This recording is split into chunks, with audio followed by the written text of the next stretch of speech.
పెద్దపల్లి జిల్లా ధర్మారం మండల కేంద్రంలో తెలంగాణ ఉద్యమ స్ఫూర్తిని చాటే కార్యక్రమం నిర్వహించారు. తెలంగాణ ఉద్యమకారుల ఫోరం ఆధ్వర్యంలో అమర ప్రజా గాయకుడు గద్దర్ వర్ధంతి, తెలంగాణ సిద్ధాంతకర్త ప్రొఫెసర్ ఆచార్య కొత్తపల్లి జయశంకర్ సార్ జయంతిని స్మరించుకుంటూ గాంధీ విగ్రహం వద్ద ఘనంగా నివాళులర్పించారు.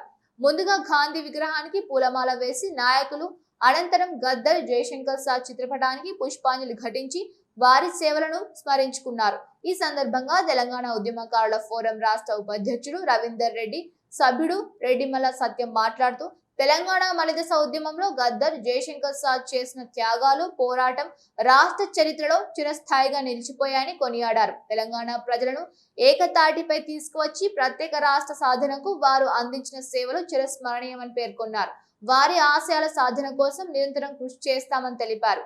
ఈ కార్యక్రమంలో టియుఎఫ్ రాష్ట్ర ప్రచార కార్యదర్శి గాజుల శ్రీనివాస్ గౌడ్, పెద్దపల్లి జిల్లా అధ్యక్షురాలు దేవా భారతి, ఉపాధ్యక్షుడు రాజయ్య గౌడ్ తో పాటు గంగన్న, విజయ మరియు పలువురు తెలంగాణ ఉద్యమకారులు పాల్గొన్నారు.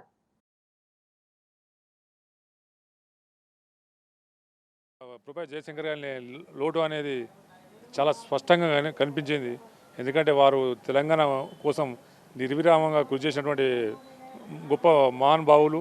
అలాంటి వ్యక్తులు తెలంగాణ రాకముందే, తెలంగాణ వచ్చినాక గద్దర్ గారు చనిపోవడం, పాపం వారు ఏమి అనుభవించకుండా చనిపోవడం చాలా బాధాకరం.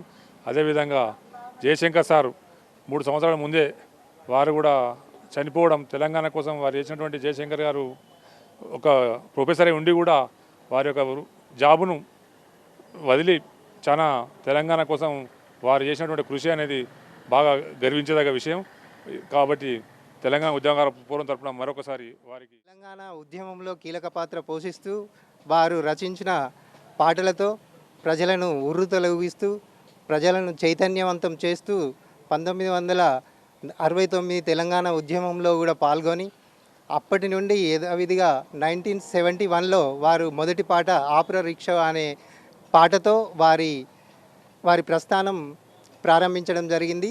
ఆ ఆల్బానికి గద్దర్ అనే పేరు పెట్టి, అదేవిధంగా వారికి గద్దర్ అనే నామకరణం కూడా అప్పటి నుండే గద్దర్ అనే పిలవడం జరిగింది. ఉద్యమంలో కూడా మలిదశ ఉద్యమంలో వారి పాటలతో ప్రజలను వివేకవంతం చేస్తూ చైతన్యవంతులను చేస్తూ ఎన్నో పాటలను రచించి ఊరూరా తిరుగుతూ తెలంగాణ రావడానికి ఎంతో వారు కష్టపడ్డారు.